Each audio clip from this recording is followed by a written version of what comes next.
అయోధ్యలో రామ మందిరం ప్రారంభోత్సవంతో మొత్తం వాడవాడలా కూడా ప్రతి గ్రామాల్లో కూడా ఒక భక్తి శోభ అనేది కనిపిస్తుంది. ప్రత్యేక పూజల అనంతరం చూస్తున్నాం, అంతా కూడా ఒక పండగ వాతావరణం నెలకొందని చెప్పవచ్చు. మొత్తం చిన్న పెద్ద తేడా లేకుండా ప్రతి గ్రామంలో కూడా ఎక్కడైతే చాలా కాలం తర్వాత కూడా ఏదైతే కోరిక నెరవేరిందని కూడా ప్రతి ఒక్కరూ ఎంతో భక్తి శ్రద్ధలతో మనం చూస్తున్నాం.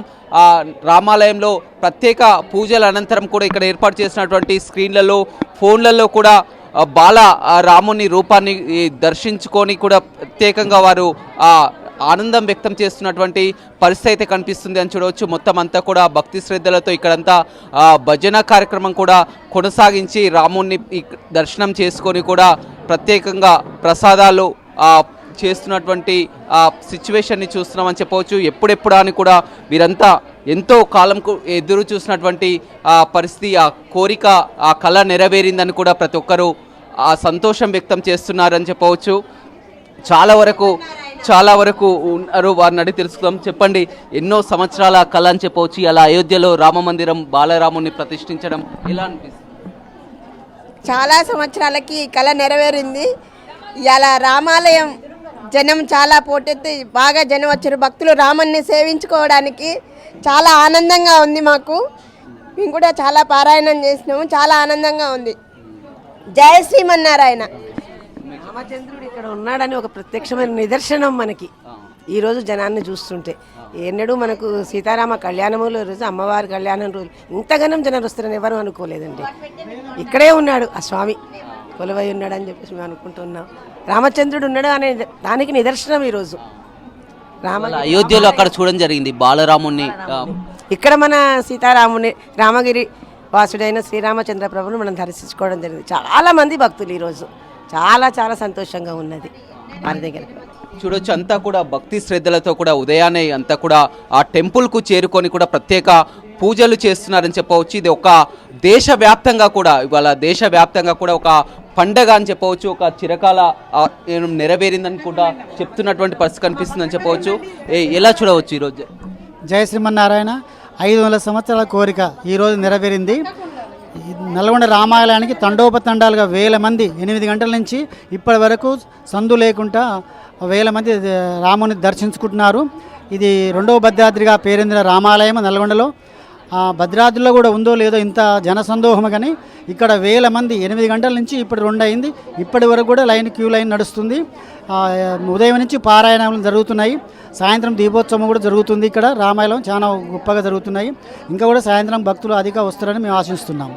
పెద్ద సంఖ్యలో కూడా భక్తులు వేలాది సంఖ్యలో కూడా ఇక్కడికి వచ్చి దర్శనం చేసుకున్నటువంటి పరిస్థితి అయితే కనపడుతుందని చెప్పవచ్చు. చిన్న పెద్ద తేడా లేకుండా కూడా అంతా వస్తున్నారు. ఇక్కడ పారాయణం కొనసాగించిన తర్వాత సాయంత్రం ఈ పరీక్ష కూడా కొనసాగుతుందని చెప్తున్నారు.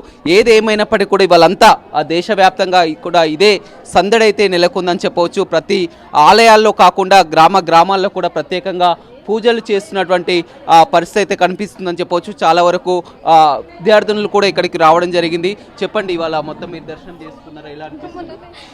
చాలా బాగా అనిపించిందండి. ఈరోజు వచ్చి దర్శనం చేసుకున్నాం. పొద్దుగా అయోధ్యలో రామ మందిరం బాలరాముడి జరిగింది కదా, సో ఇక్కడికి టెంపుల్కి వచ్చాము. పొద్దుగానే దర్శనం చేసుకున్నాం. చాలా బాగా అనిపించింది. చూసామండి. ఇక్కడ లైవ్కి ఇచ్చారు కదండి ఫోన్లలో, టీవీస్లలో, సో అట్లా చూస్తున్నాం. చూశానండి. నేనైతే కరెక్ట్ టైంకి చూశాను. అక్కడ ఇక్కడ మొత్తం ప్రదక్షిణ చేసేలోపే ప్రతిష్ఠ అయిపోయిందనమాట. ఇక్కడ దర్శనం చేసుకున్నాము. ప్రసాదాలు అలాంటివన్నీ ఏర్పాటు చేశారు. ఇక్కడ చాలా బాగా అనిపించిందండి. చాలా మంచిగా ఉందండి. మనం అందరికీ కుదరదు అయోధ్యకి వెళ్ళడానికి. ఇక్కడ సెకండ్ భద్రాద్రి అని మనకి ఈ రామాలయం ఉంది. ఇది ఒక అదృష్టం మనం భావించవచ్చు నల్గొండ వాళ్ళు. అక్కడ దాకా వెళ్ళలేం కాబట్టి ఇక్కడ చూసుకొని ఇక్కడ కూడా సంతోషంగా అనిపించింది మాకు. మంచిగా అనిపించిందండి. ఉదయాన్నే వచ్చి స్వామివారి దర్శనం చేసుకోవడం చాలా మంచిగా అనిపించింది. అక్కడ అయోధ్యలో బాలరాముని ప్రతిష్ఠ చేస్తున్నారు కాబట్టి 500 సంవత్సరాల నుంచి స్వామివారి గురించి చాలామంది పోరాడారు. వాళ్ళ యొక్క శ్రమకి మనకి ఈరోజు చాలా మంచిగా దర్శనం కలిగింది. అందరూ టీవీలలో అన్నీ చూసాము. ఇది అయోధ్య బాలరాముని దర్శనము ప్రతి ఇంట అసలు ఒక టీవీలో అయినా ఏడనైనా ఎక్కడైనా ఎంత మారుమూల ప్రాంతానైనా కూడా ఇంత చిన్న పిల్లల కాడి నుంచి అయోధ్య బాలరాముని దర్శనం అందరూ చేసుకోగలుగుతారు. ఈ టీవీల ద్వారా ఇక్కడ మన సెల్లుల ఆన్లైన్ల ద్వారా అందరూ దర్శనం చేసుకోగలుగుతారు. చాలా చాలా అంత పెద్ద పండగలాగా అనిపిస్తుంది, సందడిలాగా అనిపిస్తుంది. చూడొచ్చు ప్రతి ఒక్కరైతే మొత్తం కూడా వారంతా కూడా ఆ భక్తి శ్రద్ధలతో ఈరోజు కాదు గత నెల రోజుల నుంచి కూడా మొత్తం కూడా ఇంటింట ఆ గ్రామాన కూడా ఆ రాము వారి తలంబ్రాలన్నీ కూడా అన్ని గ్రామాలకు చేరుకున్నాయి. ఆ గ్రామాల నుంచి ఆ దేవాలయాల నుంచి కూడా ప్రత్యేకంగా ఇళ్లలోకి ఇచ్చినటువంటి పరిస్థితి కనిపించవచ్చు. ఇవాళ దేశవ్యాప్తంగా కూడా 500 సంవత్సరాల తర్వాత కూడా ఆ కళ నెరవేరిందని చెప్పవచ్చు. ప్రతి ఆలయంలో పారాయణం, అదేవిధంగా ప్రత్యేక పూజలు చేస్తున్నారు. ఏ టెంపుల్కి వెళ్ళినా కానీ ఆ టెంపుల్లోనే కాదు గ్రామాన కూడా ఆ పెద్ద ఎత్తున ఆ భక్తి శ్రద్ధల నడుమ కూడా వాళ్ళంతా కూడా ఒక పండగ వాతావరణంలో ఒక కళ నెరవేరింది. ప్రత్యక్షంగా మొత్తం ఆ టీవీల ద్వారా, సెల్ ఫోన్ల ద్వారా కూడా ఆ బాలరాముణ్ణి చూస్తూ కూడా మొత్తం హర్షం వ్యక్తం చేస్తున్నటువంటి పరిస్థితి అయితే మొత్తం అన్ని వాడవాడలో ప్రతి గ్రామాన కూడా ఆ దర్శనం కోసం మొత్తం ఎక్కడికక్కడ మొత్తం ఒక తండోపతండాలుగా కూడా వారు తరలి వచ్చి కూడా ఒక పెద్ద పండగ వాతావరణం అనేది మొత్తం ప్రతి గ్రామాన వాడవాడలో కనిపిస్తున్నటువంటి పరిస్థితి అయితే కనపడుతుంది. Vote studio. మరిన్ని వీడియోస్ కోసం ఛానల్ ని సబ్స్క్రైబ్ చేయండి. లేటెస్ట్ అప్డేట్స్ కోసం వాట్సాప్ ఛానల్ ని ఫాలో చేయండి. అండ్ లింక్ డిస్క్రిప్షన్ లో ఉంది.